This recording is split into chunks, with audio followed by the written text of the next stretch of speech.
Welcome back. This is week 4 of Bewear Battle Association Season 2. Our opponent is Samlizardonstan. Their team's on the right. They don't have a Mega Pokemon, but one of the more threatening Pokemon they do have is Enamorus. Since both of my Fairy resist Pokemon, both of my Pokemon that resist Fairy are weak to ground. Iron Treads and Iron Moth. So we have to watch out for Enamorus in particular. So let's see what we're bringing. First we have Tapu Koko. We've got a lot of Bolt and a Shuka Berry, so we can take an Earthquake from Roaring Moon. If Roaring Moon sets up, it's a big problem for my team. So I need something that can survive one hit and then knock it out in return. I think Dazzling Gleam might not always knock out Roaring Moon. It might only do like 90%. But if we have Stealth Rock up, then that'll be enough to get the knockout. We've got Roost to stay healthy, and we have enough speed probably for unboosted Roaring Moon. Yeah. Next we have Iron Treads. An interesting set with Air Balloon. We've got Rapid Spin, Heavy Slam, Earthquake, and Stealth Rock. Usually Clodsaire's only attacking moves are Earthquake and Poison Jab. Then I run like Recover and maybe a Hazard or Toxic. So if we're on a balloon, we avoid Earthquake, and we can't get hit by any poison moves because we're Steel. So Iron Treads can keep coming in on Clodzaire and either Rapid Spin any hazards away, get up Stealth Rocks, or attack. So that's the idea behind the Air Balloon. We have Mega Gallade. We have Zen Headbutt, Close Combat, Triple Axle, and Agility. Triple Axle is for Sinistcha.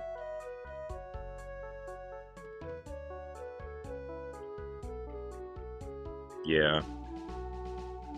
I didn't want to run Knockoff to hit it in case it's running like a Clover Berry.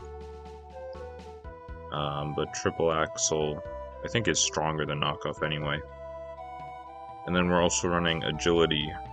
So if we get a chance to set up Agility, we can be faster than their entire team. Even like a booster speed Roaring Moon will be faster if we're at +2. Next is we have Scarf Iron Moth. We've got Overheat, Sludge Wave, Dazzling Gleam, and U-Turn. We have Scarf, so if it's attack boosting Roaring Moon, we'll be able to outspeed it and knock it out with Dazzling Gleam. And then we're running Overheat over Flamethrower or Fiery Dance because I don't really expect to stay in for longer than one attack.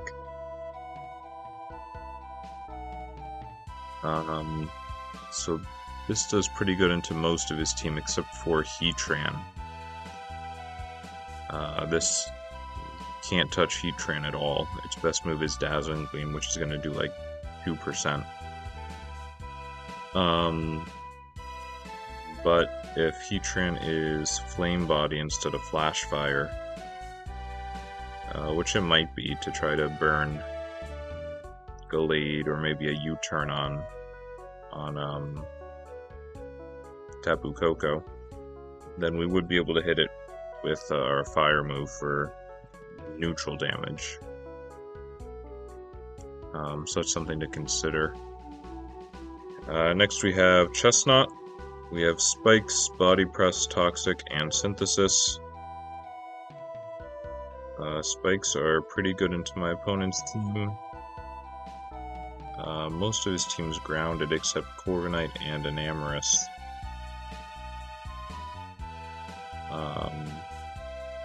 And if Corviknight does come in, I can't really touch Tapu Koko or Iron Moth, so we'll be able to either get Tapu Koko in to roost as Corviknight tries to defog, or we'll be able to get an Iron Moth and presumably overheat, but maybe U-turn. We have Toxic, so if we're in on Sinistra, we can do something to it. And Body Press is we can hit Roaring Moon. We can take most hits from Roaring Moon pretty well, except Acrobatics, which gets boosted if it uses its booster energy, so it might run Acrobatics, which we do not take well. We might even faint at full health from an Acrobatics, I don't remember. But that's part of why Roaring Moon is so scary. If it sets up, we won't be able to take a hit.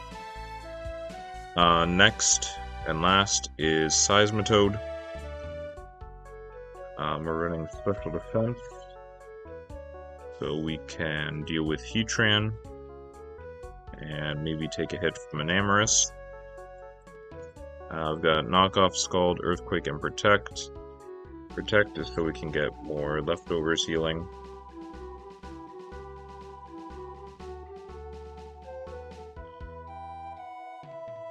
Yeah, so this is mostly for Heatran. Heatran can't really touch this unless it's... well, I guess it could run Toxic, but unless it's running Solar Beam,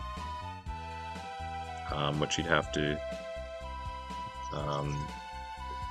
hold a Power Herb to really use that. So we can scout for that. And this is our team. This is our game. My opponent didn't bring Pidgeot, Palpitoad, Charjabug, and they didn't bring Corviknight, which is kind of unfortunate because Tapu Koko and Iron Moth come in on that really easily. But here we go. We're leading with Tapu Koko because he's faster than everything. We do switch in case he is Scarf Urshifu. Since he switched, I doubt he's Scarf.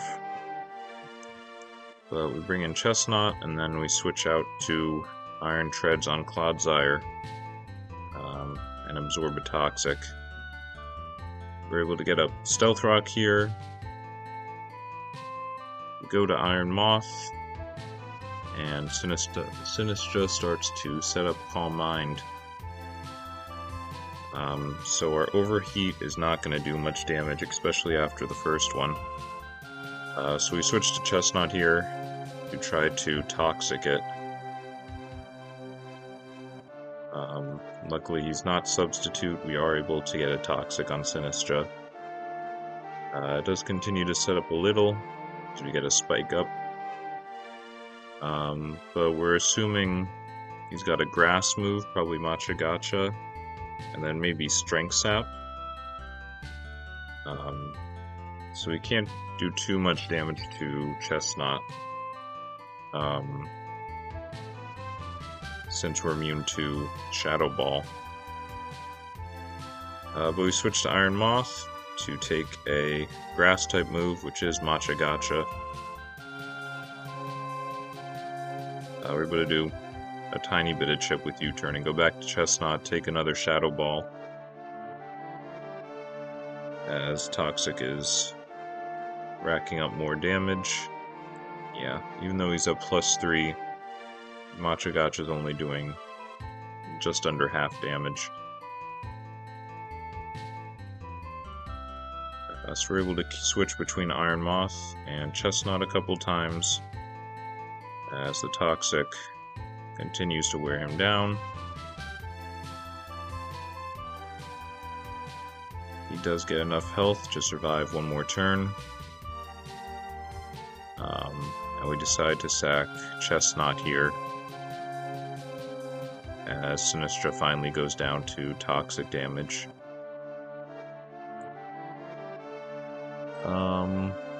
Why'd we pick Sinistra? Why'd we pick Chestnut? I think it was...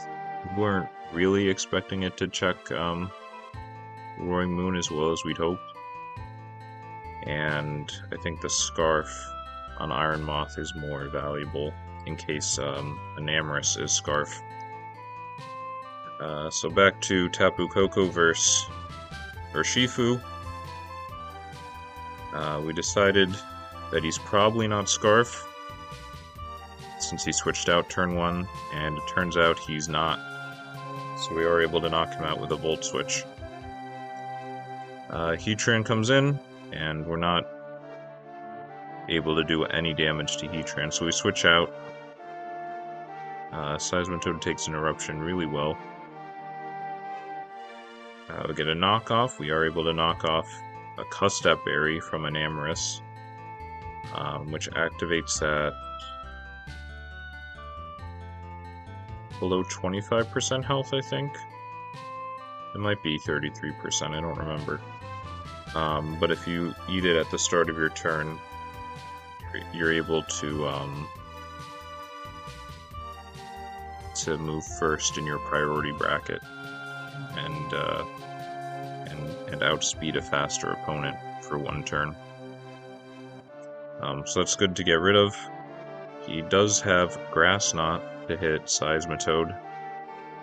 I think I found out Enamorous learns Grass Knot while I was preparing for this week.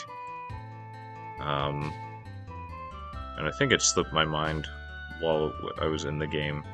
But we are able to barely survive, since we're max very specially defensive. We heal a little with Protect, we're able to take a Moonblast.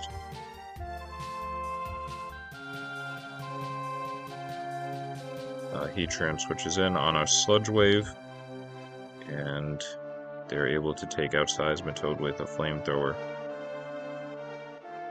So Blade comes in, we find out it's a Scarf Heatran, and we are able to take it out with Close Combat.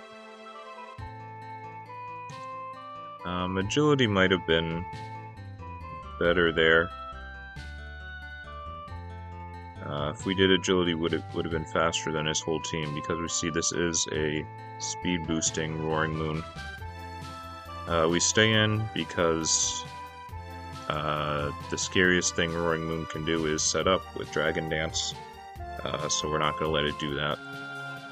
But he does attack, he knocks us out, and we are able to bring in Tapu Koko, and we take one Earthquake with our Shuka Berry, and we knock him out with Dazzling Gleam.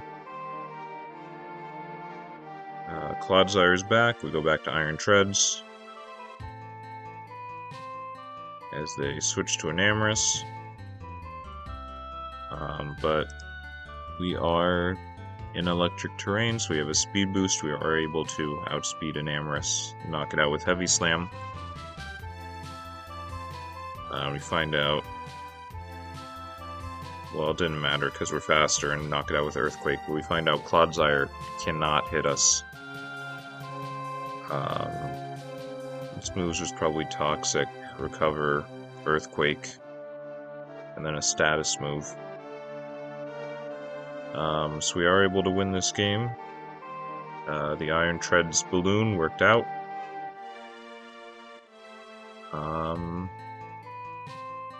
And we'll see you next week. Thanks for watching.